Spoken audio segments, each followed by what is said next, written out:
Have you guys ever been playing Fallout 4 and just said to yourself, I really want a cooking station. I want to be able to craft all these fantastic foods and meals on my own. Well, guess what? Now you can. Let's take a look. Start off with your location for your cooking station. Get some cinder blocks, an assortment of pipes, some chain, eye hooks, a cooking grill cover or a fan cover like it should be in the game, and a large cooking pot. Go ahead and arrange your cinder blocks around your fire pit area. I constantly went to a screenshot to make sure I was arranging them correctly. Also ended up taking out the center brick in the middle just to kind of tighten up the area, make it a little bit smaller in the center.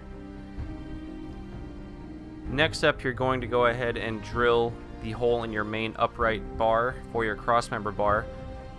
Started with a small drill bit, worked my way up, ended up using a Dremel at the end just to widen it up and cut little cross hatches that we hammered in. Not the best of ways, but it worked for what we did. Ended up using some JB weld at the end of that to hold it securely.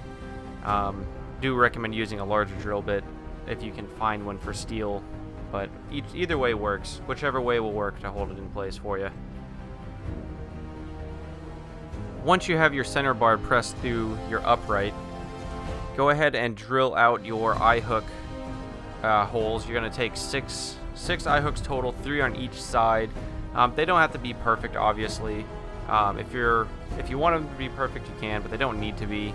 Just line them up pretty much close to center, gap them out, and just make it look kind of even. Once you have your holes drilled, go ahead and place your 6 eye hooks in here and tighten them up. Just get them aligned straight up and down. This is also where you can see we added in some JB weld just to hold the pipe secure for the upright. Alright, now it's time to place the upright. Go ahead and bring it straight across from where the seating location will be. You're going to have it at a slight angle, having the second eye hook pretty much over the center of your fire. Go ahead and knock that in with whatever you have, sledgehammer, hammer, whatever you can find. Just get in there nice and secure because it's going to have to hold some weight. Next up is going to be the chain to hang the actual cooking pot. I found it was a much easier job to go ahead and kind of eyeball the length you're going to need, and cutting the chain into shorter pieces. You'll need 2 pieces, one for each side. You're going to drop the chain down, loop it around the handles, and then back up to the actual S-hook that holds it up. So, depending on the type of chain you have, it can be easier or harder to wrap around the handle, but I'll show that in a few seconds here as well. But one little loop, it takes a little bit of work to kind of finagle it around and get it to sit evenly, but it's not too bad. Here's a quick close-up of the chain wrapped around the handle. One wrap can usually do it, or a few more depending on the size of the handle of the pot. Just whatever holds it securely. The wider apart you can get it, the little bit more secure it will be. Last up, you're going to be adding in the cooking grill. Normally in the game, it's going to be a large metal fan grill or fan cover. Could not track one down in the time that I had to build this thing. So I'm going to end up using a standard just grill cover with a smaller fan to kind of give the 3D effect. I do recommend, if you have the time or the ability to track down one of the larger industrial fan covers, to use that. And lastly, just add on this little scrap piece of chain just for the effect. And there we go, one Fallout 4 cooking station ready to go. Now let's just give it 200 plus years in the wasteland and let's see how it looks.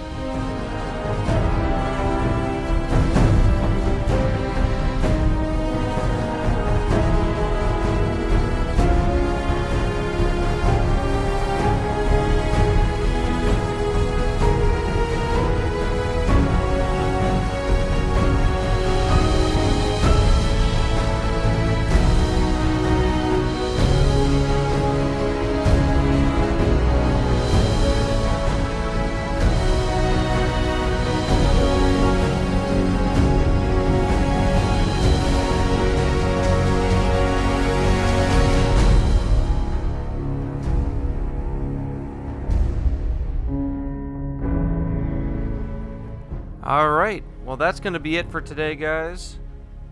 Had a lot of fun putting together this little project and this little video here. If you guys liked it, go ahead and give me a thumbs up, and go ahead and subscribe, guys. And until next time, everyone, later.